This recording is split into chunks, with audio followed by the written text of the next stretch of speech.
Bonjour à tous et bienvenue au rendez-vous du 13 de ce lundi 26 mai 2022. Voici le sommaire. Jeunesse ouest-africaine et cyber-ANAC, un dévoiement incoercible. C'est le titre d'un nouvel ouvrage, le premier essai de Charmant Wido-Djitché, un essai d'analyse et de dénonciation de faits que nous propose le jeune magistrat. On le découvre dans cette édition. L'une des grandes ambitions du président Patrice Talon est de faire du Bénin un hub touristico-culturel de qualité. Un important investissement est consenti pour ce projet. Le ministre du Tourisme revient dans ce journal sur quelques grandes lignes de cette ambition. Le 22 mai, c'est la date annoncée pour clôturer l'exposition des œuvres royales et contemporaines au Palais de la Marina. Mais au bonheur des retardataires, elle fait juste une pause pour reprendre le 15 juillet prochain.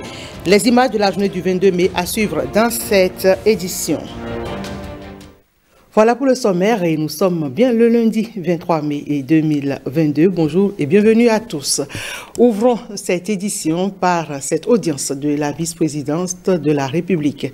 Des vice-reines des royaumes du Septentrion sont allées témoigner leur reconnaissance au chef de l'État après avoir visité les trésors royaux exposés à la Marina. Ces gardiennes du trône ont fait le déplacement du Nord sur initiative de l'opérateur économique Mohamedou Aziz Sidi. Suivez le reportage de Koudous Abdoulaye. Le générique identitaire du Baroutem résonne au cabinet de la vice-présidente de la République, installant majestueusement ces vice-reines du Septentrion. Elles sont passées par Mariam Chabit à la Tazimé pour dire leur fierté au chef de l'État après leur contact avec les trésors royaux exposés à la Marina. La vice-reine centrale de l'Empire de Niki qualifie le chef de l'État de vrai guerrier. Que Dieu donne la force à Patrice Talon de ramener tout le reste du patrimoine qui se trouve hors du territoire national. C'est notre propriété. Nous voulons tout récupérer. Les Béninois recouvrent enfin ce patrimoine grâce à Patrice Talon, renchérit la vice-reine de Sandilo. Que Dieu et les manes de nos ancêtres fortifient le chef de l'État et qu'il bénisse son règne. Les vice-reines de Bois, de Kandi, de Banikwara ont également exprimé leur reconnaissance au chef de l'État. Face à ces répondants du pouvoir traditionnel, la vice-présidente de la République rappelle la position du Bénin dans la valorisation du genre. Nous avons une longueur d'avance. Nous savons que la femme a une valeur depuis bien longtemps. C'est maintenant, c'est la rencontre peut-être avec l'Occident qui nous a fait perdre cette partie donc de notre identité. Et le chef de l'État s'évertue chaque jour à rendre visible la femme, à lui donner la place qui a toujours été la sienne au sein de notre société. Les femmes prient pour lui souhaitent la longévité, lui souhaitent la santé pour qu'il poursuive l'œuvre. Mais elle lui demande aussi de ne pas les oublier dans la valorisation de la chefferie traditionnelle. Elles se nourrissent davantage d'espoir, ces vice-reines du Septentrion, satisfaites de leurs échanges avec la vice-présidente de la République. Et de l'exposition des œuvres royales, nous en parlerons encore dans un moment. Mais avant, parlons de cyber-ANAC avec Charmant Wido-Djitché. Le jeune magistrat s'intéresse au sujet. Il lance son premier essai ce vendredi 20 mai 2022 à l'UAC Amphi Yetisalat. Le titre de l'ouvrage, Jeunesse ouest-africaine et cyber-ANAC, un dévoiement incoercible, une question que pose l'auteur à la suite d'observations de faits suivis de dénonciations. Reportage. L'Internet, qui était vu comme une solution à plusieurs maux, s'est rapidement transformé en un outil de dépravation. Un fait persistant avec le développement du numérique. La cyber-ANAC, un phénomène auquel aucun pays de l'Afrique de l'Ouest n'échappe. L'ouvrage, d'une centaine de pages, aborde le sujet dans tous ses aspects. Un livre structuré, schématisé, qui pourrait intéresser les férus de la lecture, mais pas seulement. C'est un signal d'alerte contre un mal dévastateur pour la société. jeunesse ouest-africaine et cyberarnaque, un dévoiement incoercible, se veut un outil de présentation d'état des lieux du phénomène, des procédés utilisés par les cyberarnaqueurs pour dépouiller la victime. Ce livre est un essai, mais le phénomène qui y est décrit est d'une brûlante actualité. Son intérêt a été unanimement reconnu par des professionnels du domaine. La thématique que vous développez dans le cadre de cet ouvrage est d'actualité, puisqu'elle renvoie à un phénomène dont la persistance tend à annihiler les efforts du gouvernement. Lors de la vente à l'américaine, le premier livre a été vendu contre la somme de 665 000 francs CFA. Jeunesse ouest-africaine et cyberarnaque, un dévoiement incoercible, désormais disponible dans toutes les librairies du Bénin.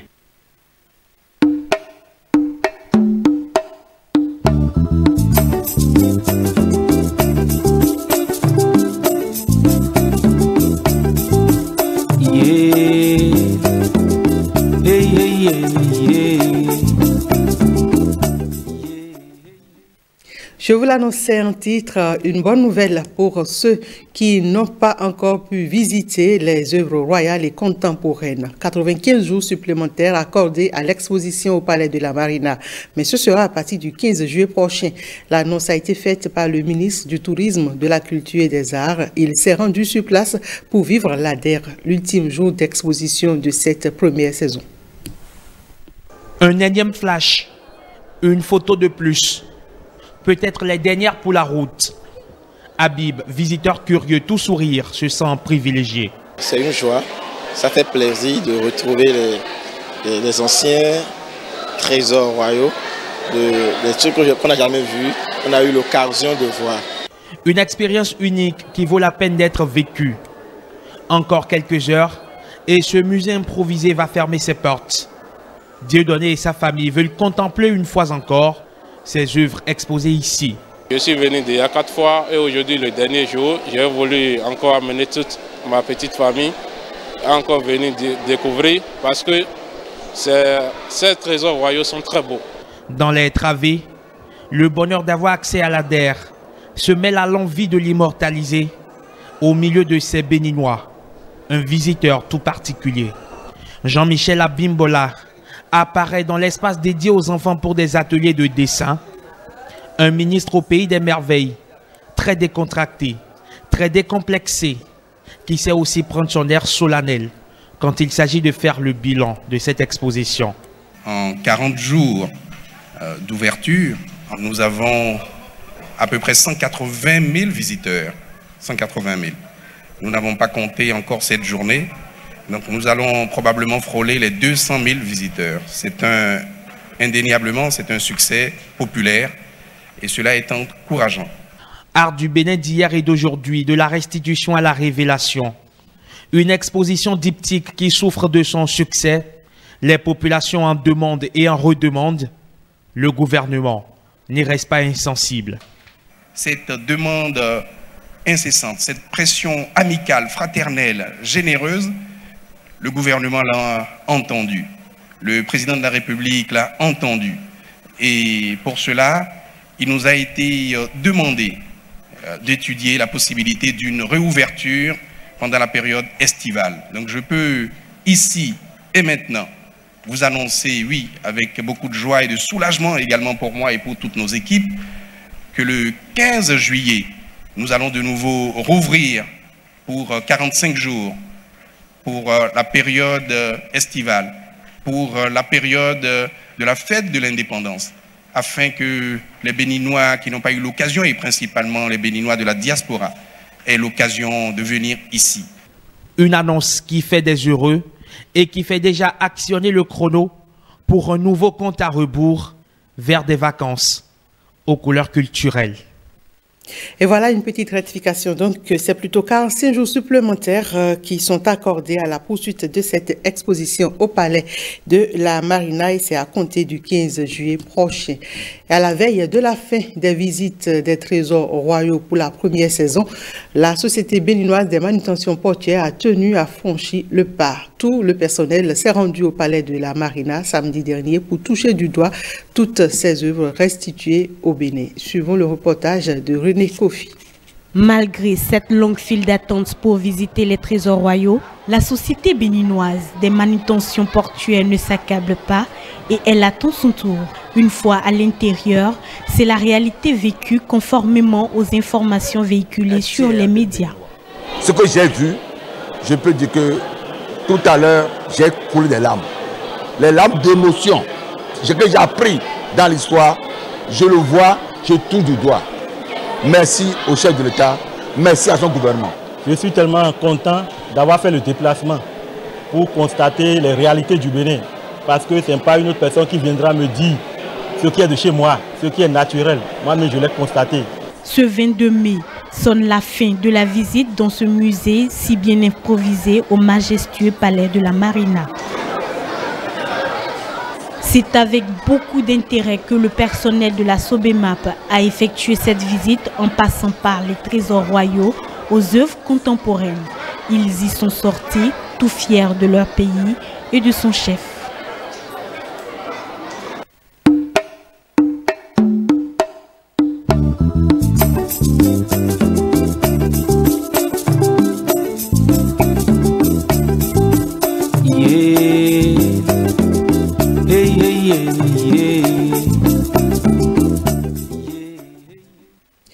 Au détour de l'interview accordée aux médias, Jean-Michel Abimbola a saisi l'occasion pour apporter des éclairages sur la statue de l'Amazone qui trône sur le boulevard de la Marina. Suivons ces précisions ici au micro de Herman Rodriga Megan et Benjamin Denayon. C'est avec beaucoup de satisfaction que le gouvernement a remarqué l'intérêt des Béninois pour cette œuvre, pour cette esplanade, pour cette figure de l'Amazone. Et cela a suscité moult débats ici et là, notamment sur les réseaux sociaux. Cela est une très bonne chose. Et une fois encore, cela dénote l'intérêt de notre peuple pour le patrimoine et pour la culture. Mais je voudrais dire que la dynamique dans laquelle le gouvernement est, à travers le programme d'action du gouvernement, de valoriser le patrimoine, la culture, les arts, c'est cette même dynamique, vous vous en doutez, qui a amené à l'érection de cette statue splendide de 30 mètres en bronze sur cette place que nous appelons désormais l'esplanade de l'Amazone. Cela a suscité des débats et des sachants et des moins sachants ont dit c'est telle ou telle figure. Alors je voudrais ici dire qu'il ne s'agit pas de Tassirangbe. Je voudrais dire clairement qu'il ne s'agit pas non plus d'une quelconque agodie du royaume du Dahomey. Nous avons là, à travers cette Amazone, nous avons la figure de l'héroïsme féminin béninois, du courage, de la splendeur, de la bravoure, de la fierté féminine béninoise. Les Béninoises, nos femmes, nos mères, nos filles d'hier qui ont su, avec courage et bravoure, défendre les frontières d'un royaume, et qui aujourd'hui continuent de défendre les frontières d'une république, et qui tous les jours, à travers le marché, à travers leur engagement citoyen, continuent de nous montrer cette figure moderne, cette figure du courage. Donc cette esplanade, oui, c'est une ode à la femme béninoise, moderne. La modernité d'hier et la modernité d'aujourd'hui. C'est une figure qui valorise notre pays. C'est un encouragement à nos femmes à continuer cet engagement, ce combat de tous les jours.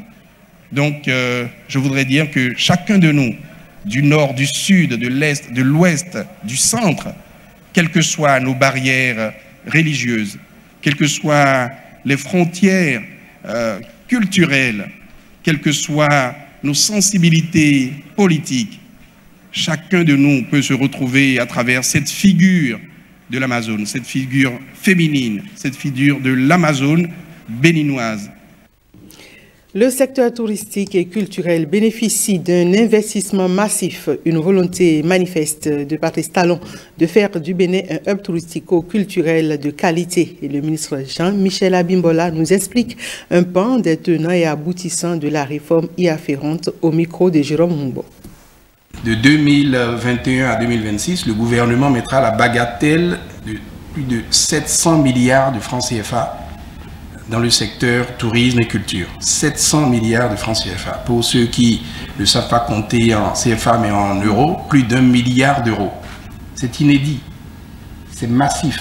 Et évidemment, le gouvernement, pour pouvoir faire en sorte de faire une aspiration sur la destination, est en train de structurer un certain nombre d'offres, un certain nombre d'infrastructures, des infrastructures muséales, des infrastructures d'hébergement touristique, d'autres infrastructures. Et qu'est-ce qui va faire la qualité? Eh bien, c'est le fait qu'on puisse prendre une douche au premier étage sans appeler la gouvernante pour dire « montez-moi un seau d'eau ». Sans se dire heureusement que j'ai une torche sur mon téléphone. Sans se dire mais c'est pas possible, comment je fais pour envoyer ce mail important pour moi. Nous sommes en train de vouloir réformer les délivrances de licences, d'agréments. Et c'est pour ça que quand nous avons repris les délivrances, nous avons dit que pour l'instant c'est provisoire. Quand nous aurons fini cette réforme qu'on est en train de faire avec la Banque mondiale et l'OMT, l'Organisation mondiale du tourisme, on remettra les compteurs à zéro. Même ceux qui ont eu un agrément 2 mois avant, ils auront, dans les dispositions transitoires, un délai pour pouvoir se conformer aux nouvelles dispositions. Et dans ces agréments-là, on va imposer la connectivité, notamment. Donc je voudrais qu'aujourd'hui, chacun de vous puisse en prendre conscience.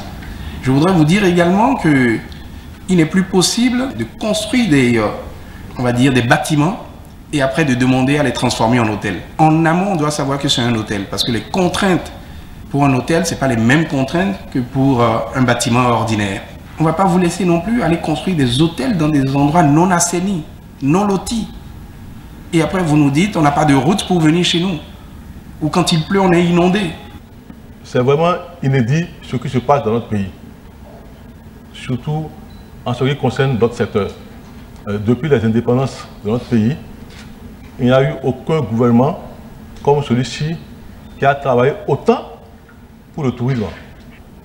Il faut avouer que de belles choses se font au niveau macro. Mais ce problème qui se pose, c'est au niveau micro. Au niveau micro, c'est-à-dire nous en tant qu'acteurs, quels sont nos problèmes?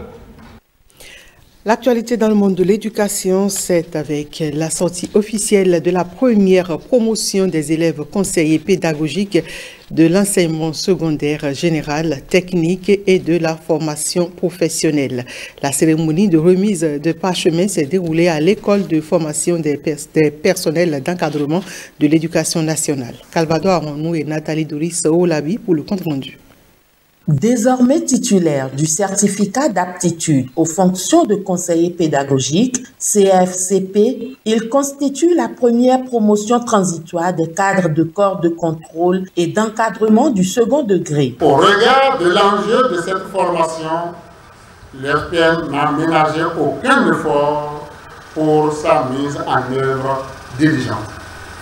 C'est donc avec fierté que nous vivons la présente cérémonie de sortie de ces cadres du corps d'encadrement.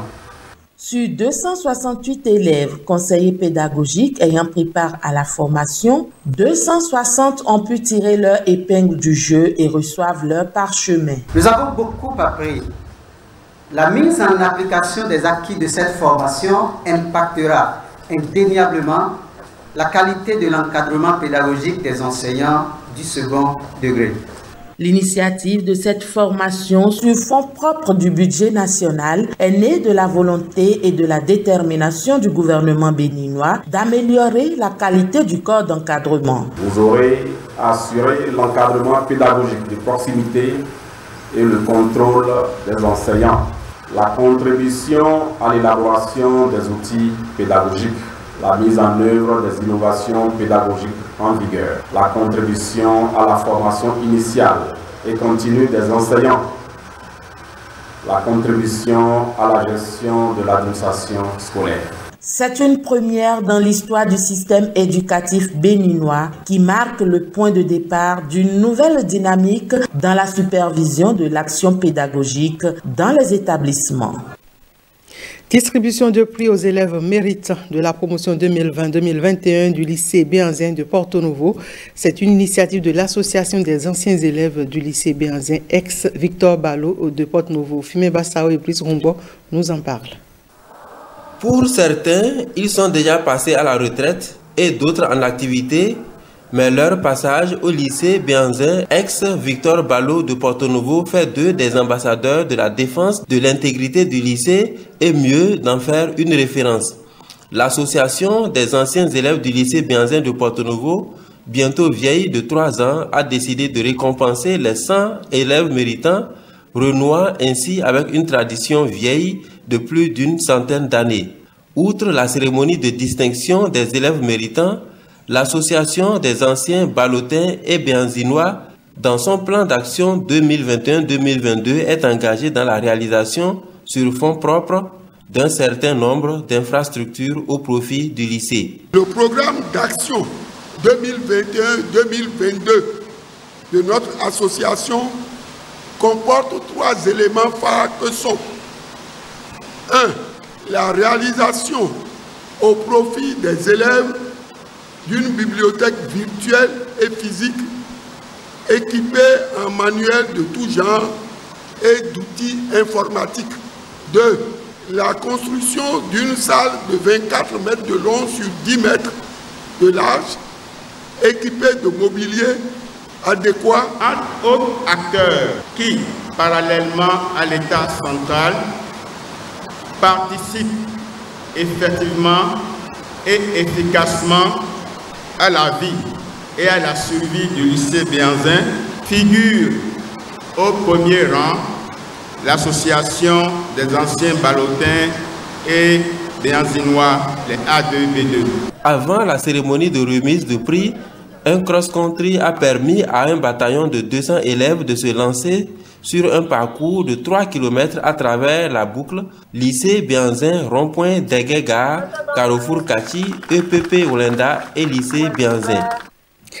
Lancement du premier album de Achevi. L'œuvre est intitulée Révélation. Le lancement a eu lieu dans un cadre convivial à Abomey-Calavi dans la soirée de ce vendredi 20 mai.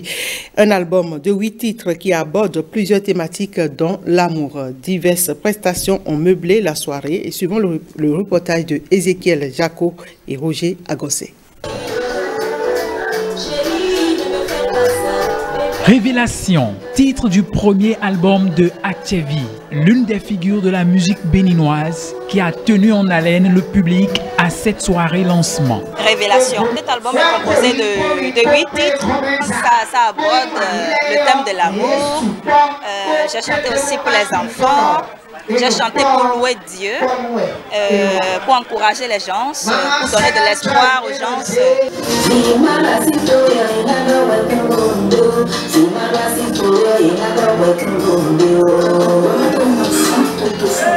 Elle est terrible, c'est hors pair. Elle a une voix terrible, elle chante très bien et posément. Ça me fait 53 ans de carrière, ça veut dire ça fait 5 générations. C'est un devoir pour moi, tant que j'ai le souffle, de soutenir la nouvelle génération. Un album de 8 titres. Pour l'artiste, c'est un travail acharné et rude. J'ai travaillé les textes, j'ai sollicité l'aide de mon ingénieur du son pour m'aider à les corriger quand il fallait. Donc, on n'a rien lâché comme ça. On n'a rien lâché. Cette soirée, riche en couleurs, a été rehaussée par la prestation de plusieurs autres artistes. Les difficultés rencontrées n'émoussent pas l'ardeur de Achevi, qui pense déjà à la sortie de son 2e album. Faisons un tour sur la toile à présent. Les internautes saluent les performances des écureuils juniors au tournoi de l'UFOA des moins de 20 ans. Une compétition remportée par le Nigeria. Toujours en football, l'international sénégalais Idrissa Gana Gueye est au cœur d'une polémique. Les échos du web, c'est avec Stanislas Limpon et Ladislas Ayatome. En finale du tournoi des moins de 20 ans de l'UEFOA, le Bénin a perdu face au Nigeria. Échec oui, mais une victoire à certains égards selon les internautes. Plusieurs d'entre eux ont trouvé les écureuils juniors héroïques face à l'adversité des Flag Eagles. C'est une défaite qui a le goût de la victoire. J'ai vu l'équipe béninoise faire du bon jeu il y a vraiment longtemps. Vous nous avez rendus fiers. Bravo les gars. Les poulains de Mathias Deguénon sont désormais attendus à la CAN Junior Égypte 2023. Toujours dans le football, la polémique de la semaine a pour nom Idriss Gueye. Le joueur du Paris Saint-Germain a été la cible des médias et des politiques pour avoir refusé de jouer le match contre Montpellier. Une rencontre placée sous le signe de lutte contre l'homophobie, la biphobie et la transphobie. Au cœur de la tourmente, le joueur a eu le soutien de certains internautes. Ces derniers ont lancé le hashtag #WeAreAllIdrissa. Autrement dit, nous sommes tous Idrissa. Le mot d'ordre est devenu viral sur la toile avec plus de 15 000 tweets en moins d'une semaine. Logiquement, les plus grands soutiens du milieu de terrain parisien proviennent du Sénégal, son pays d'origine. Macky Sall, le président sénégalais, fait partie des premiers à soutenir publiquement son compatriote. Je soutiens Idrissa Gana Gueye. Ses convictions religieuses doivent être respectées. Alors que certaines personnalités politiques françaises réclament des sanctions à l'encontre du joueur, ce dernier brille par son mutisme depuis le début de la polémique.